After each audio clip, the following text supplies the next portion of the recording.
Hello guys, I'm Joe, new player in Roblox today.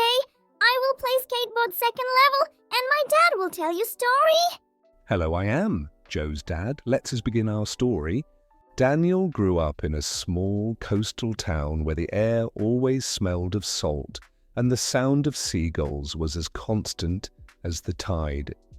His childhood was filled with afternoons spent running barefoot across the sand, climbing rocks slippery with seaweed, and watching his father mend nets by the light of a lantern.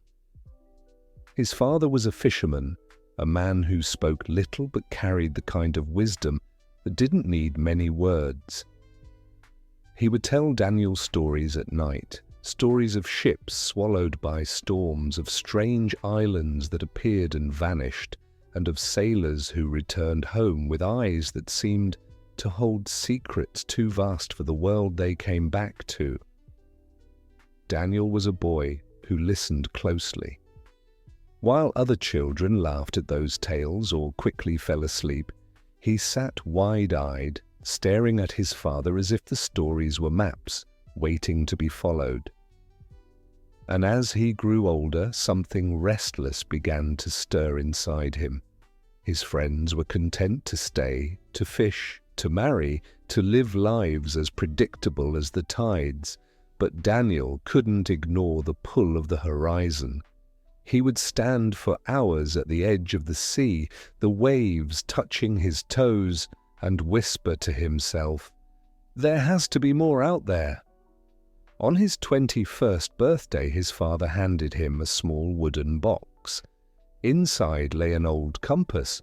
Its glass was scratched, its needle trembled as though uncertain, but his father said, "This compass has been in our family for 3 generations.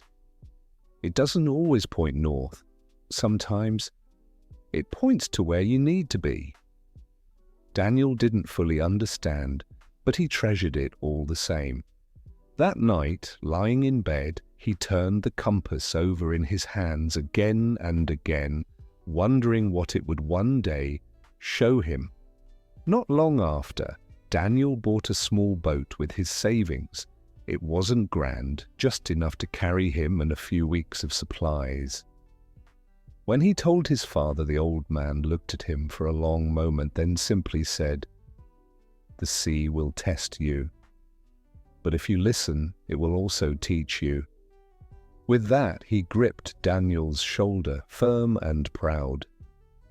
The morning he left, the town gathered on the shore. Some laughed and said he'd return in a week. Others shook their heads, muttering that the boy was chasing ghosts, but didn't care. The wind filled his sail, the waves lifted his boat, and with the compass in his pocket, he set his face toward the unknown. At first, the sea was kind. Days stretched long and quiet, the water glittering like scattered jewels under the sun.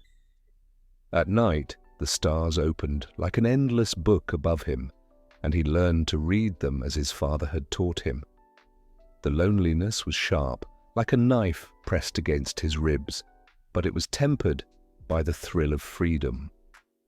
Then came the storm. It rose without warning, black clouds swallowing the stars, the sea twisting into mountains of water. Lightning split the sky, and thunder cracked so loud it rattled his bones. His little boat was tossed about mercilessly, the mast groaning, the ropes snapping under the strain.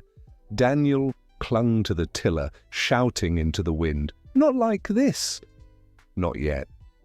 But the storm didn't listen. A wave taller than anything he had ever seen crashed down, and the world turned black. When Daniel opened his eyes, he was lying on sand. The sun was warm on his skin, and the cries of strange birds echoed overhead. He pushed himself up, coughing seawater, and saw his boat wrecked against the rocks. It was broken beyond repair. Stumbling to his feet, he looked around.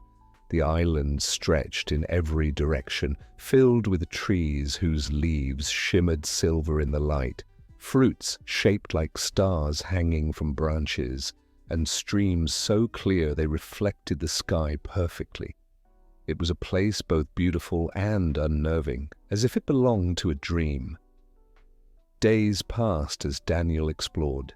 He found food, fresh water, and shelter, but he also found carvings on stones and paintings on cave walls, symbols of ships, of storms, and of figures standing beneath stars. He realized with a chill running down his spine that he was not the first to arrive here. One evening, as he collected wood, he froze. Footprints, not his own. Heart racing, he followed them along the beach until he saw a fire glowing in the distance. There, sitting by the flames, was a young woman. Her hair was dark and long, her clothes torn but clean, and her eyes sharp, watchful. "Who are you?" Daniel asked cautiously. The woman looked up. "My name is Alina," she said, "and I've been here longer than I can remember." She told him she had been shipwrecked years ago. She had tried to leave, building rafts, swimming out into the open water, but the sea always pushed her back. At first, Daniel felt despair, but Alina's calm presence softened it. She laughed when he cursed the island, saying, "Maybe it isn't a prison.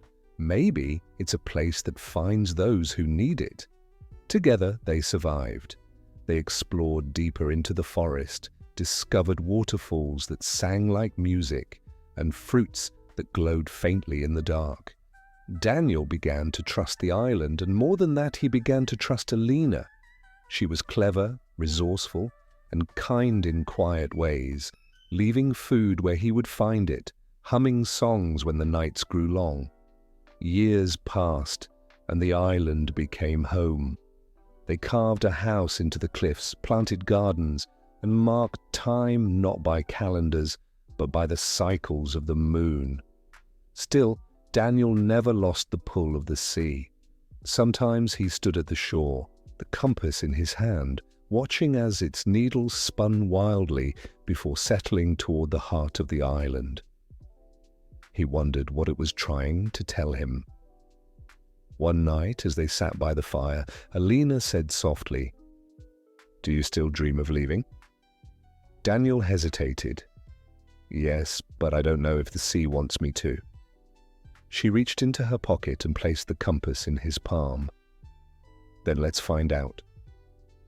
Together they built a raft, sturdier than anything before, their hands blistered and raw, but their hearts full of hope.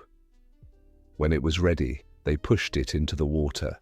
The sea rose against them, waves testing their courage, but this time they faced it side by side. Days stretched endlessly, the sun burning, the nights cold, but neither let go of the other's hand. Finally, on the horizon, land appeared. Not the strange silver island, but a bustling port, filled with sails and voices and the scent of spices in the air. Daniel felt his chest tighten as he realized he had come full circle. He had left home searching for something beyond the horizon, and he had found it, not in a place, but in a person and in the journey itself. When they stepped onto the dock, people gathered around asking where they had come from, who they were, what adventures they had seen. Daniel only smiled and said, "It's a long story." And deep in his pocket the compass rested still, its needle calm at last, as if it too had found the place it was always meant to lead him.